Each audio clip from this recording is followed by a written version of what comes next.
Okay, so in this next video, we're going to be looking at proteins that bind ligands. So far we've reviewed aqueous chemistry in the context of weak acid chemistry.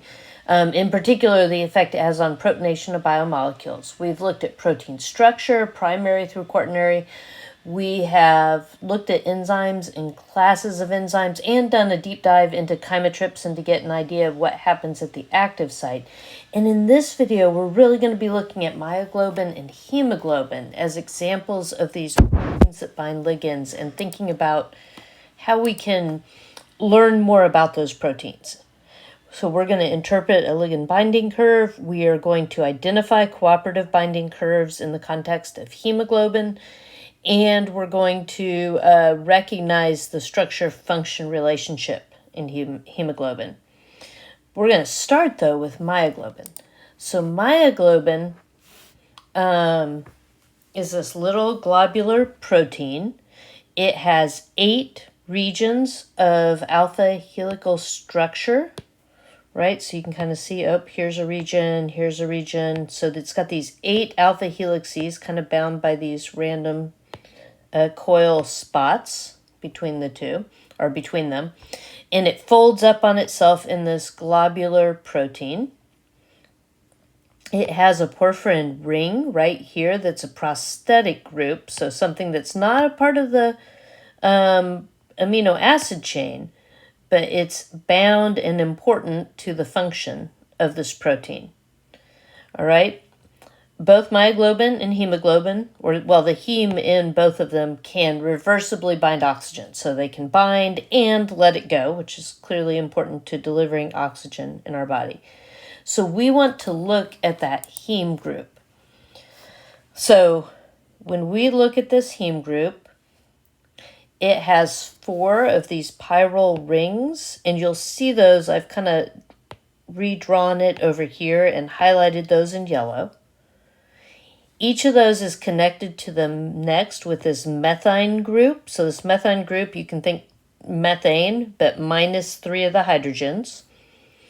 Okay, so it's just got 1 hydrogen atom. And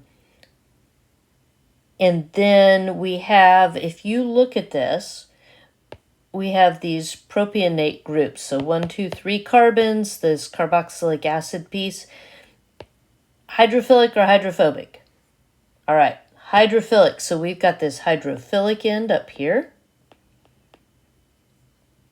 If I can spell, you get the idea. Hydrophilic end. We have our hydrophobic end down here, right? Take a look at that. We've got all these CH type groups. All right, and that's going to be important. And then in the middle, we have this iron. All right, that iron is in a +2 oxidation state, which is going to be important, and it's bound to the heme by these bonds to the nitrogens. Okay, and those are coordinate covalent bonds, if you remember that term. So coordinate covalent means that one of the molecules, in this case the nitrogen, donated both electrons for each of those bonds. All right, if we take a look back at that picture we had, here's our heme group, and it fits into this pocket in this 3-dimensional structure. It fits right down in here. Okay, and if you think about it, the hydrophobic end would be kind of the part that's buried on the inside of this protein. Hydrophilic end would be towards that pocket opening, open to the rest of the cell. So myoglobin transports oxygen from that iron. That iron is vital in binding that oxygen. So here is our heme group. And we've got 1, 2, 3, 4 of those pyrrole rings. And heme is held in the myoglobin by its bonding with this histidine. So as part of our polypeptide chain, there is a histidine here that sits right under or behind, depending on the direction you're thinking of.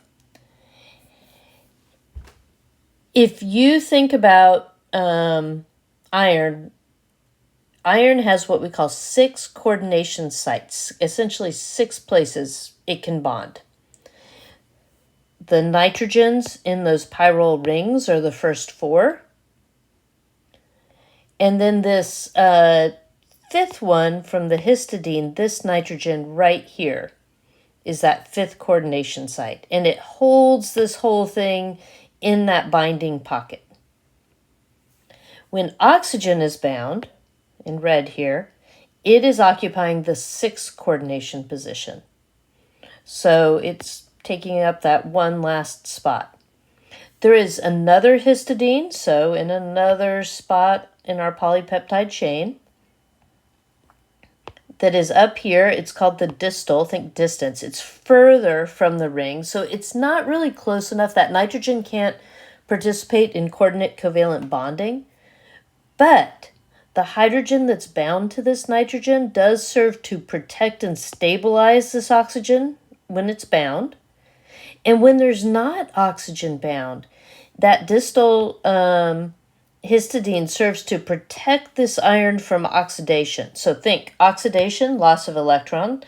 So we could think, oh, well, we've got 2+, and it's going to lose an electron, so now its charge would be 3+.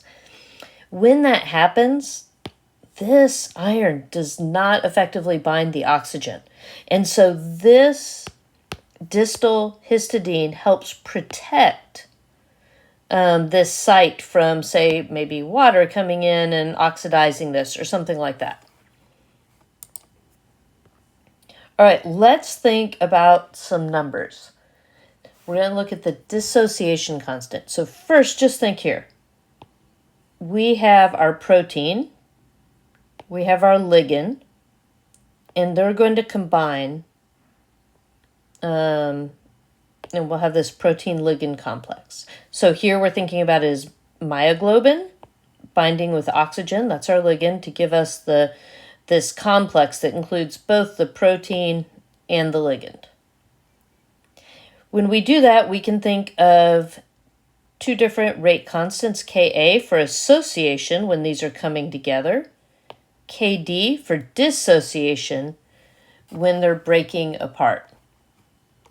Okay.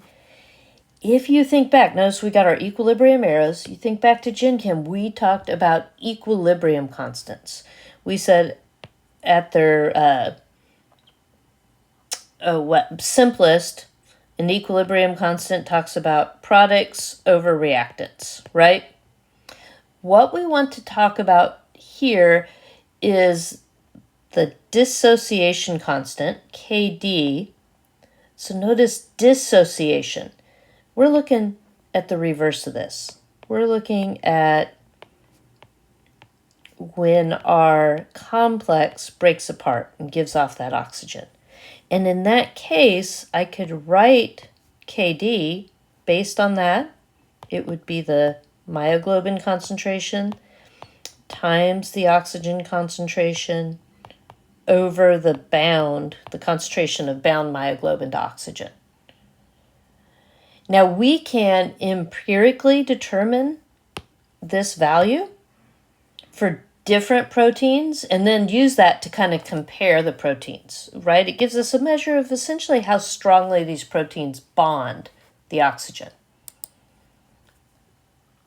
So if we think about that, here, now notice we've written our reaction for the binding, but since we're talking about the dissociation for our constant, we've got products over reactants. We're looking at that backwards reaction here. All right, we have percent saturation, so we'd have 0% here, we'd have 100% here. We have our ligand concentration here, so the ligand's the thing that's binding to the protein. It's right there. And when we look at this, we're going to see a curve that looks something like this. And that should look familiar to you. It's very similar to our Michaelis-Menten enzymes, right? When we did a graph of velocity here versus substrate concentration here. So similar curve, which then leads us to think, well, can we interpret this and get some meaningful quantitative data by thinking about that similarity? All right, we are going to, in order to help us, we're going to switch our y-axis to what we're going to call fractional saturation. All right, that fractional saturation can be shown with a y. Sometimes people use theta, but it is essentially, or it is the ratio of the bound myoglobin over the total amount of the myoglobin. All right, so bound plus unbound. So it's telling us something, right? Exactly what it sounds like, the fraction that is bound out of the total. When I look at this binding curve, I see that when there is a lot of our ligand, a lot of the oxygen, and remember, since it's gas, oftentimes we'll use partial pressure. We're talking about concentration here, but we could also talk about partial pressure. When there's a lot of oxygen, we see a high proportion of that myoglobin that's bound. If we want to get from this idea to a function that is gonna, what's the word I want? Well, let's look at this. So if we know our dissociation constant, right? So we know Kd was products,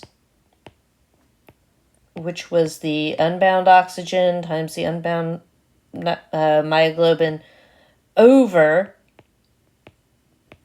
reactants, which was this. So we did that up above.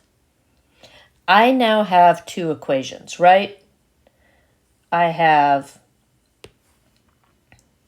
let's highlight it in yellow, this equation for my fractional saturation, and I have this equation for my dissociation constant. And if I rearrange this dissociation constant, okay, and solve for the bound myoglobin, so I get concentration MbO2 equals concentration of myoglobin times unbound oxygen over Kd. All right, when I do that, I can now take this and I can plug this piece back in for myoglobin, or for the bound myoglobin there and there. All right, when you do that, and you can work through all the algebra, but here's the key point. When you do that, you get this equation, that the fractional saturation is the concentration of unbound oxygen over Kd plus concentration of unbound oxygen. Or if we wanted to put it, we could, in partial pressure, we could talk about the partial pressure of oxygen over Kd plus partial pressure of oxygen. So we can use this to help us determine Kd. Okay, we can do various experiments, and we can also think about the fact, if I want to figure out what Kd is, notice if I plug in 0.5 for y,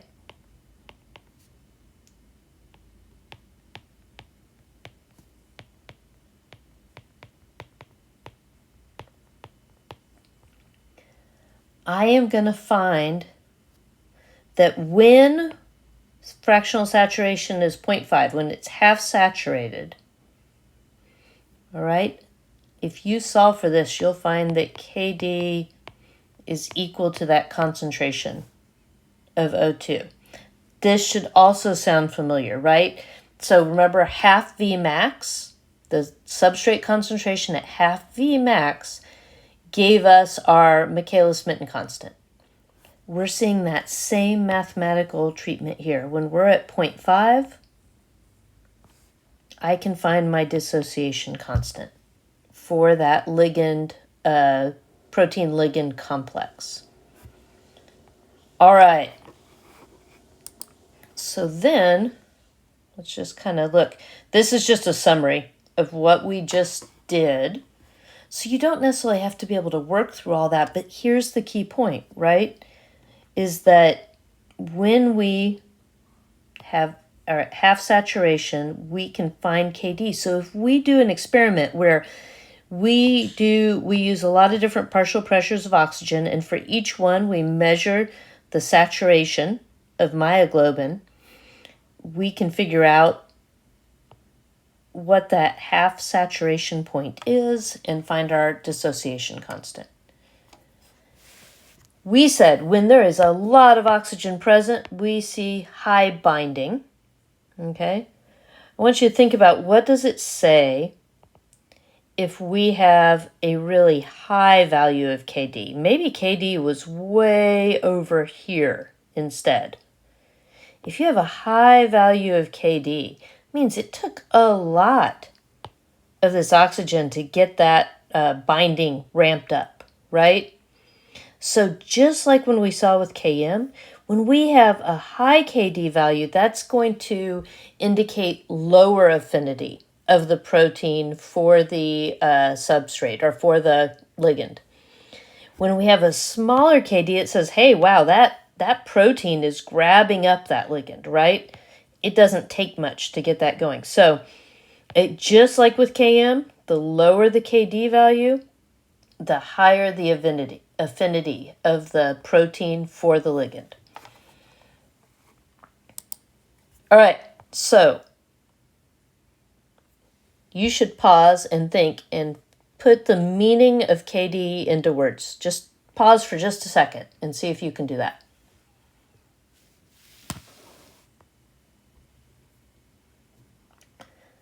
So there are a lot of things you could have pointed out here, right? We know that KD,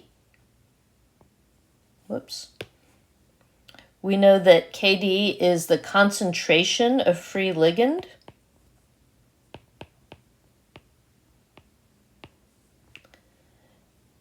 When that fractional saturation, right, is 0.5, or when half of the total protein is bound to the ligand. One thing you could have pointed out. You could have pointed out that, hey, this is the equilibrium constant.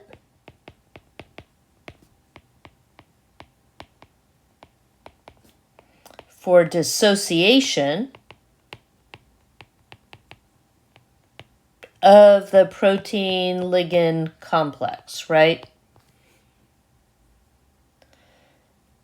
You could have pointed out that KD is the quantitative measure, right? It's a way for us to measure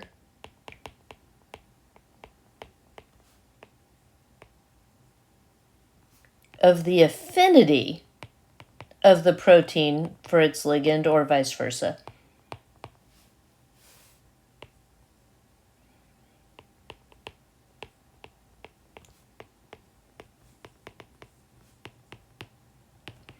Okay, and if you do that, you should think, ooh, a higher KD value means a lower affinity.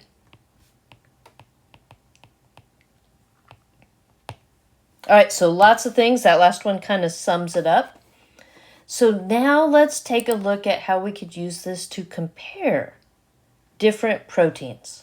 So here now we have the curve for myoglobin, and we see for myoglobin in black here, this was our equation for that fractional saturation point. And now I can look and I can see that, ooh, when I put hemoglobin, if I measure the same thing for hemoglobin, that curve looks different. First of all, this equation is not going to work. It's not going to give me this shape curve. That's going to give me a hyperbolic curve. So we're going to need a new equation. But even before we do that, let's just think about that KD value. So at 0.5, whoops,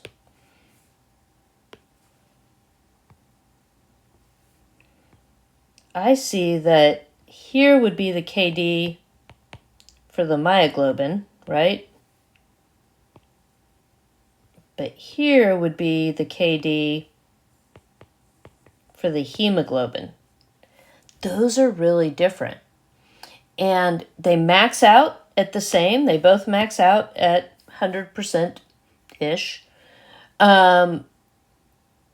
But we see that at low concentrations, myoglobin has a much lower KD, so a much stronger affinity. It binds much more strongly, okay? We see for hemoglobin, it takes a little while, and then as it starts, as we get higher and higher concentrations, we see that binding go up. Okay, so this shape of curve, remember, is going to represent the idea of allosteric behavior, cooperative behavior, and it tells us, first of all, that this must have quaternary structure. Myoglobin's one polypeptide chain, but hemoglobin must be more than one. Okay? And when we see this deviation, it's going to tell us, too, that this mathematical treatment's not going to work. Here's our new mathematical treatment. We're not going to spend a lot of time doing math that we deal with this, but I want you to see it. Okay, we're not going to have to plug in a lot. But this right here is the Hill constant.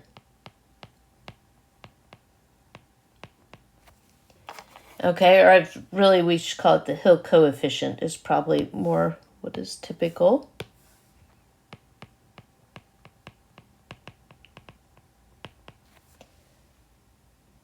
So the concentrations will be raised to this Hill coefficient, which can vary from anywhere from 1. If it's 1, notice it gives us this. So if it's 1, that would tell us that there's no cooperativity. We've got this hyperbolic shape.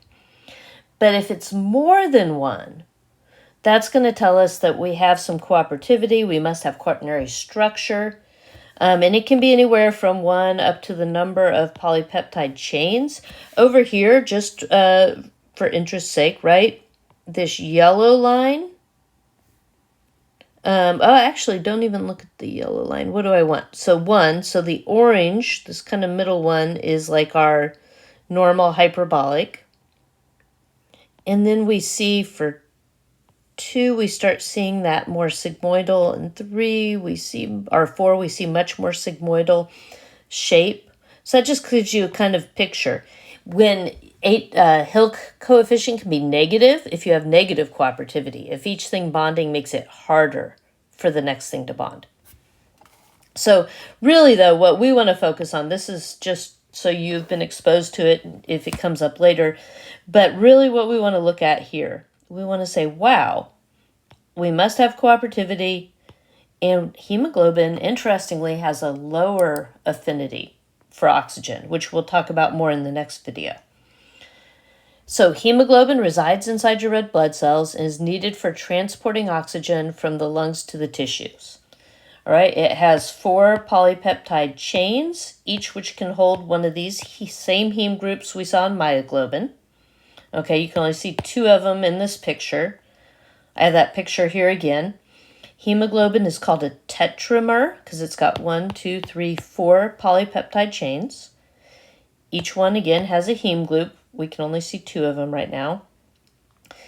We have 2 different types of chains. We have alpha chains. 2 of those are alpha, and 2 are beta.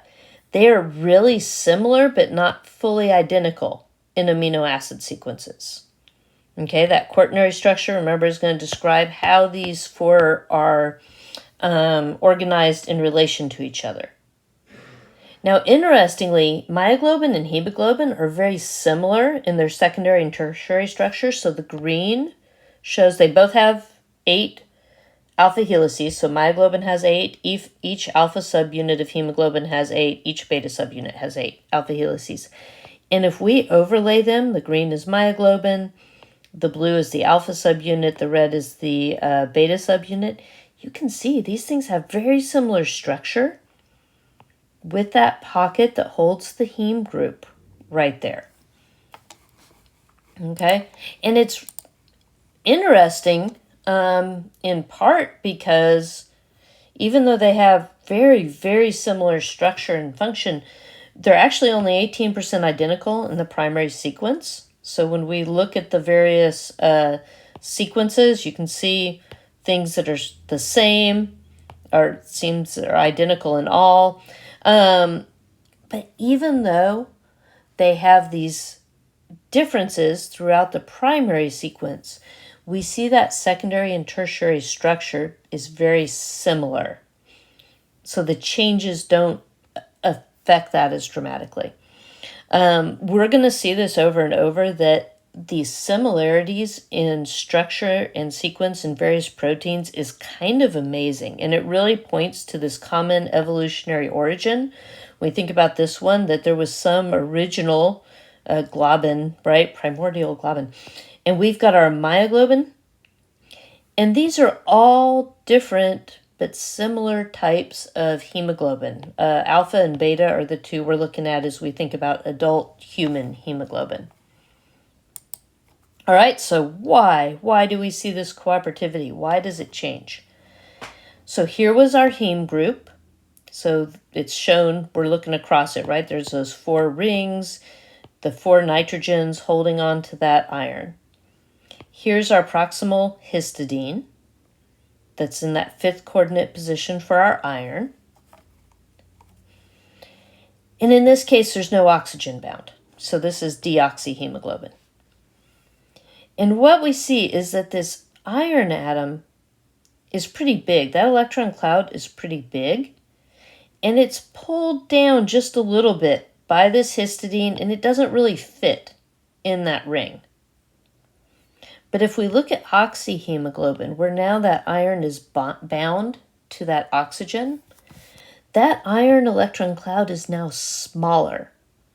It's sharing electrons with oxygen, which changes the electron configuration, and it's smaller, and it can be pulled up so that it's in the plane of the ring. Well, when it does that, it pulls this proximal histidine upwards, all right, which causes it to pull up on a region of this polypeptide that's a part of the alpha-beta interface. So let's look at that. Here's our heme, here's our oxygen. The pink is our oxyhemoglobin. The gray is showing the same thing if it was in deoxyhemoglobin. This will be our carboxyl end right here. So we'd have our COO minus groups at this end right here of our polypeptide chain. And that end happens to be right near where this chain interfaces with one of our other subunits. So look what happens. As the iron gets pulled up, it pulls this histidine up, which moves all of these things. And the movement of this, when it's right near this, changes where the polypeptides in that next chain want to go. So it causes this kind of cascading change. And it causes this kind of twisting of the, or untwisting if you think about it, of the various hemoglobin subunits. When you look at it, here's our T state, tense, less active, R state, more likely to bond. I want you to look right here. Notice the difference in the size of this opening. You can kind of see it here too. That's going to become important. It's not our big picture today, but we'll look at it in the next video. So our allosteric protein undergoes cooperative binding with its ligand. So as it bonds that first one, the structure goes from T to R. And when it's like this, it is more likely now to bond the next oxygen. The way that these are situated, it's friendlier for those oxygens. we can see in this next picture, you can kind of see that opening I'm talking about. You've got your 4 polypeptide chains. You've got your heme groups. Okay, and so the key thing is that oxygen binds cooperatively, right? So that once one heme group in hemoglobin is bound oxygen, it converts that hemoglobin to that high oxygen affinity state, increasing the ability of the other heme groups to bind oxygen. All right, that is it for this video, but we'll delve into that more in our next video.